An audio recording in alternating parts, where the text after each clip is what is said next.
Okay, this is Ringwalk Media in association with Willows Therapy and Redline Supercars. Mr. Eddie Hearn in Las Vegas.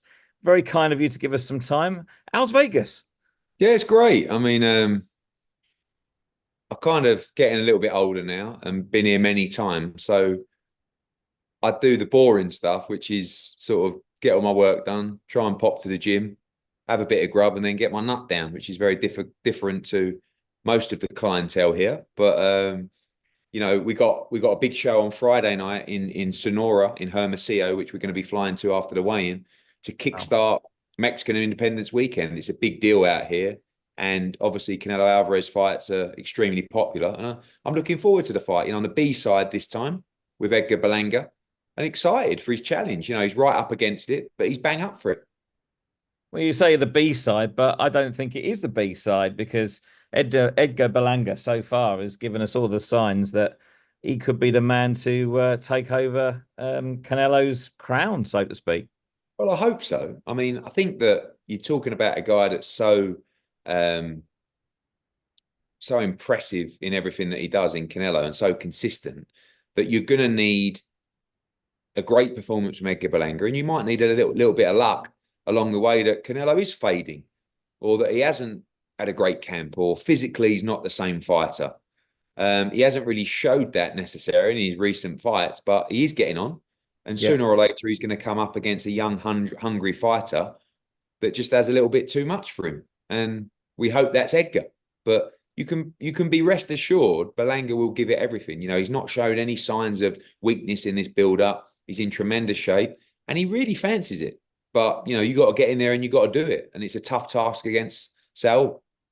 You mentioned he hasn't shown any signs of slowing up, but the last five fights since he lost to Bivol have all gone 12 rounds. He's not Yeah. managed to get a knockout. Whereas Berlanga, he's come in, he's the first man to stop Paddy McCrory. He's had a very good run up to this fight. Yeah, I think the levels, it's a big jump in levels, but it's always going to be that way when you fight Canelo. I think that Canelo's output has slowed.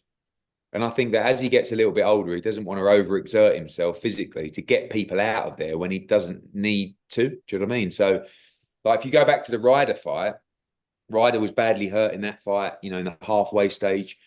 He didn't really try and put his foot on the pedal and ended up being in a very competitive fight in the back half of the fight where John won, 3 or 4 rounds of the last six, really. Mm. And I think that against Munguia, people say, did he hold him up? Did he do this? I'm not sure he held him up, but I just don't think he's really into, emptying the tank to try and force a stoppage. And you've got to be smart against Canelo because he's a great counter puncher. Every time Munguia made mistakes, he'd get nailed and he got dropped as well. So Edgar, in my opinion, shouldn't just come out and start swinging away wildly. He should do that at times, but he should box as well. If you're active in these rounds, Canelo can lose rounds, and you've only got to look at the Dimitri Bivol fight. Bivol never really put the foot on the gas to try and hurt him or stop him. He was just very active and smart in the rounds and outboxed him. Can Edgar do that? I'm not so sure, but I think Edgar can punch very hard. And the other thing is he's got no miles on the clock, really. No. He had like one tough round against Caceres. But other than that, he's never really been pushed as a pro. And obviously Canelo's been in a lot of hard fights over the years. I was just about to say that. Do you think that the way to beat Canelo now at the stage in his career is probably the superior ring intelligence? Yeah, I think that I think it's really a case of trying to be active in these rounds. It's very difficult to hurt Canelo because I think he's got a great chin. He's never been stopped, he's never been dropped, really. So, but again, like you just get to an age, you get to a stage where maybe one day you take one on the chin and it's not quite the same. And let's hope that's Saturday night. Well, let's hope it's a good show because we're all going to be rushing back to watch it. And of course, following Saturday, AJ versus Dubois, Yeah. the biggest spectacle we're going to have seen in London probably in the last 10 years, I think.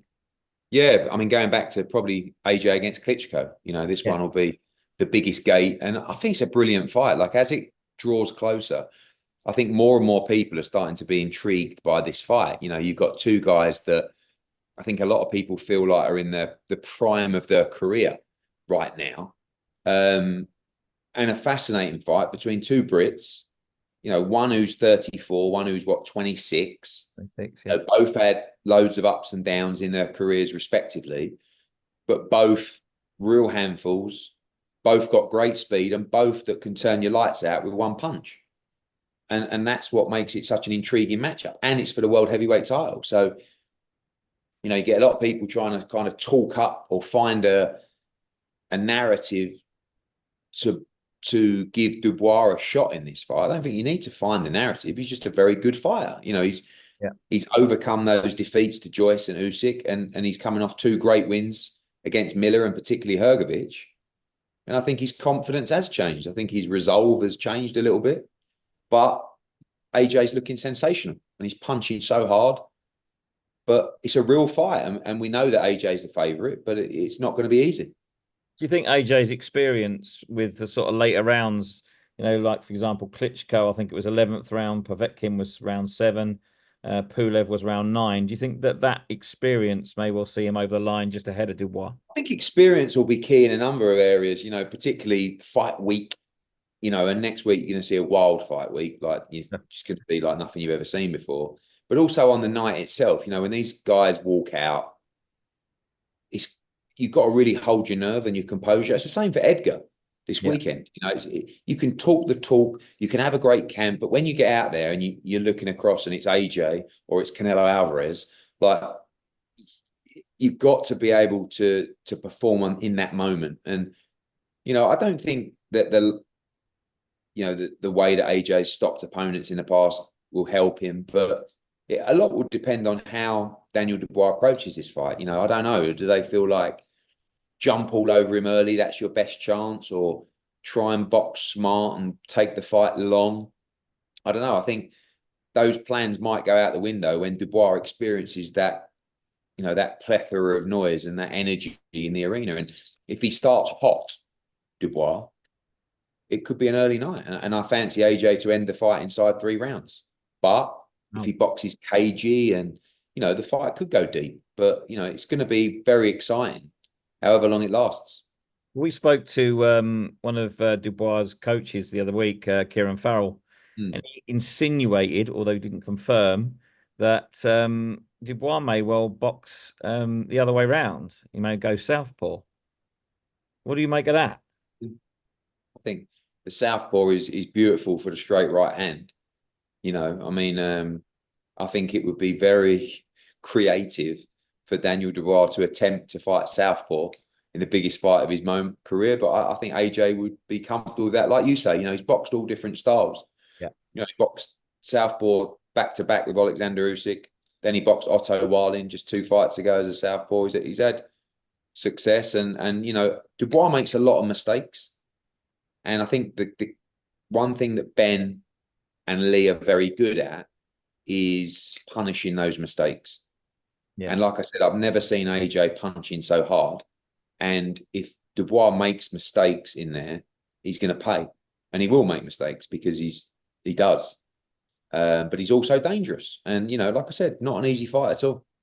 It's going to be a pretty good spectacle next week. London's not going to know what's hit it, I think. And knowing Turkey Al Sheikh, it's going to be spectacular.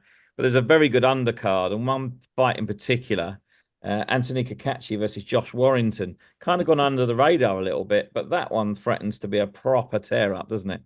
Yeah, I think a lot of those fights go under the radar because everyone's kind of focusing on Joshua Dubois, but the undercard's incredible. Whether it's Shiraz against Denny's a great fight. I think Josh Kelly against Liam Smith, great fight. Boatsi against Willie Hutchinson. No one's even mentioned that. That's a good fight.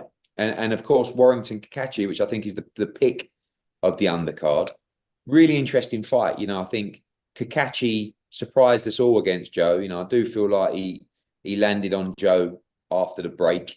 And I think that was a big swing in the fight. But still, he still came forward, looked very strong in that fight. And, the big challenge for Josh is moving up a division against a big super featherweight who's very big and strong. You're not moving up to fight a small super feather or just a normal size super feather. You're fighting a big, strong super feather. But I've said to Josh for years, I think you need to move up. Like he's made £126 for what, like 12 years? 12, 13 years. Yeah. So really, it's a great opportunity for him as he comes to the back end of his career. And one thing you know about Josh Warrington, he's going to be in a great fight and he's going to give it absolutely everything. And we'll be cheering him on next week. Well, listen, very quickly because I know time's short. Rhiannon Dixon versus Terry Harper. Yeah. We've now got a world title headliner. Yeah. I mean, I think that we had so much bad luck with various shows. Obviously, Catchall Prograis got delayed. Yeah. Dalton Smith Fernandez got cancelled for the meantime. And Rhiannon Dixon against Terry Harper, which is, a brilliant all British World Championship fight, got moved from Manchester to Sheffield to Copper Box. And then it was like, rather than trying to move it back to Manchester for Catchall Prograis, that they've kind of been through enough. And they deserved the platform and they deserved their own right for that to be a headline fight. I think people talk about women's boxing kind of going like this at the moment. It's not going like this. It's just that the standard defenses aren't as desirable as the bigger fights. And, the bigger fights, you look at what's coming up for women's boxing. Obviously, you've got Taylor Serrano coming up. You've got Sandy Ryan against Michaela Meyer coming up, which is a tremendous fight. You've got Sky Nicholson against Raven Chapman, which is a tremendous fight for Riyadh season. You've got Terry Harper against Rhiannon Dixon, all British fight for the World Championship. These are the kind of fights that you've got to continue to make for women's boxing. And that is a great 50-50 fight for September 28th. And, I was pleased to keep the show on and make sure that those girls can perform in the biggest moment of their career. And lastly, of course, you mentioned Catchall Prograis, now moved into October. But one fight on there that we cannot wait to see, Michael Gomez Jr. versus Belotti. Yeah, yeah. I mean, I think, to be honest, I think that card is brilliant. We know that there's a lot of talk about UK shows right now because of Riyadh season, stuff like that. If you look at that fight card on October 26th, I think it's a brilliant night of boxing. I mean, Catchall against Prograis is a brilliant fight, whatever way you want to look at it. But as you said, Belotti against Gomez, you've got Ishmael Davis against Lima is a really, really good fight. Ellie Scotney in another unification fight with Motu. Campbell Hatton's rematching Flint. Fair play to him. I think that's going to be a brilliant fight as well. You've got young Crawler. You've got so many great fighters on that card. But yeah, as you said, Belotti Gomez is one that, but Reese is kind of like, Reese is coming up sneaky. Like he's becoming better and better and better. And, Gomez is all action, sells a huge amount of tickets. It's going to be a great atmosphere in Manchester that night. And it's a massive night for him. The British and Commonwealth Championships, but Reese is like turning into an old wily pro. And if he wins that fight, we'll move him on for the European title. And it's a real great 50-50 on a brilliant night of boxing. Gomez Jr. was wanting to win that title more than a world title in his own words. So he said, "You have to carry me out the stretcher." City, Yeah. Well, listen, Eddie, I know time is short. We really appreciate you giving us some of your time. We wish you very, very good luck for the Canelo and Berlanga fight. One last thing, a prediction for the AJ fight. Give us your last final prediction. Yeah, I'm going AJ inside 3 rounds. 3-time world heavyweight champion. Eddie Hearn, thank you so much. Cheers, mate. Take care.